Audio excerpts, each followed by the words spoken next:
Christian Frederick Schwarz Iyer அவர்கள் நம்முடைய தென் தமிழகத்துக்கு வந்த ஒரு மாபெரும் மிஷினரி. இயேசு கிறிஸ்து ஏற்றுக்கிட்டாங்க. நிறைய உயர் ஜாதி மக்கள் கூட ஒரு நாள் வந்து கேட்காங்க. அவளை பார்த்து ஸ்வார்ட்ஸ் ஐயர்கிட்ட சொல்கிறாங்க, ஐயா, நாங்கள்லாம் இந்த இந்திய தேசத்தில் வைரக்கற்கள், இந்த தாழ்ந்த ஜாதி மக்கள் எல்லாரும் கூழாங்கற்கள் என்று சொன்னாங்க.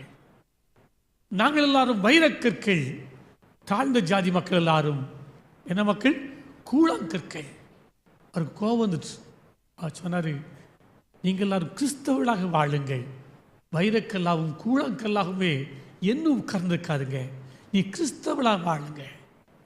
திருச்சபையிலையும் இன்னைக்கு மிகப்பெரிய ஈவில் என்ன அப்படின்னா ஜாதியம். ஜாதி என்ற உணர்விலே இன்றைக்கு கிறிஸ்தவர்களும் வளர்ந்து பெறுவதனாலே அநேக ஆண்டவரை அறியாத மக்கள் கூட ஆண்டவரை அறிந்து கொள்வதற்கும் ஏற்றுக்கொள்வதற்கும் மிகப்பெரிய தடைக்கற்களாக மாறிவிட்டார்கள். இயேசுவானவர் இந்த தடைக்கற்கள் எல்லாவற்றையும் தாண்டித்தான் இயேசு ஊழியம் செய்கிறார். சமாரியாவுக்குள் தேசத்து வழியாக போகிறார். வேதம் சொல்றது, யோவான் 4:4 பார்த்தீங்கன்னா, சமாரிய மக்களோடு கூட இஸ்ரவேல் யூத மக்கள் சம்பந்தம் கலக்க மாட்டார்கள். குறிப்பாக அவங்க ஊர் இருந்துன்னா அந்த ஊருக்குள்ளே கூட போக மாட்டாங்க. ஊரை சுற்றி போவாங்க, நடந்து போவாங்க. அவ்வளவுக்கு உள்ளத்திலே ஒரு வெறித்தனம் இருந்தது. சமாரியர்களை தீண்டத்தகாத மக்களாக யூதர்கள் எண்ணினார்கள். குறிப்பாக சீகேம் என்று சொல்ற அந்த இடத்துல ஒரு கிணறு இருந்தது. அந்த கிணற்றில் தான் தண்ணீருக்கு வருவார்கள். அந்த சீகேம் தேசத்திலே, சீகேம் போது சமாரியுடைய தலைநகராக இருந்தது. யூதர்கள் சொன்னார்கள், அது பேர் சீகேம் கிடையாது, சீகார். சீகார் என்றால் குடிகாரர்கள், குடிகார் என்ற அர்த்தம். அத்தனை அளவுக்காக அவளை வெறுத்தார்கள்.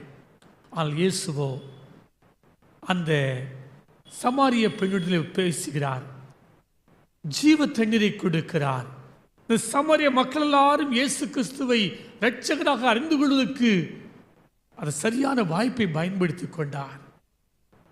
இந்த கிறிஸ்துவை நாம அநேக மக்கள் இயேசு கிறிஸ்துவை ஏற்றுவதற்கு மிகவும் பெரிய தடைக்கற்கள்.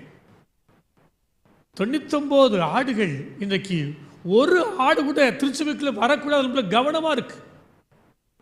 ஏசு ஒரு ஆடு தேடி போனார்லாம். நான் யோசித்து பார்ப்பேன், 100 ஆடு ஏன் ஒரு ஆடு தேடி போச்சு, தொலைஞ்சு போச்சுன்னா, இன்றைக்கி இருக்கிற 99 ஆடும் தலையில் பெரிய பெரிய என்ன வச்சுருக்குது, கொம்பை வச்சுக்கிட்டு ஒன்று முட்டிட்டு கிடக்குது. இந்த முட்டுப்படாமல் இருக்கிறதுக்காக தான் முட்டு வாங்கின நிறைய ஆடுகள் எல்லாம் திருச்சபை விட்டு வெளியே ஓடுது. காரணம், உங்கள்கிட்ட இருக்கிற கொம்பை கொஞ்சம் நினச்சிங்க, ஒன்று முறிச்சு போடுங்க, இல்லை மழுக்கி போடுங்க. கொம்புள்ள ஆடுகளாக அத்தனையும் இருக்கிறது. ஒரு ஆடு கூட திருச்சபைக்குள்ளே வருவதற்கு விருப்பப்படவில்லை.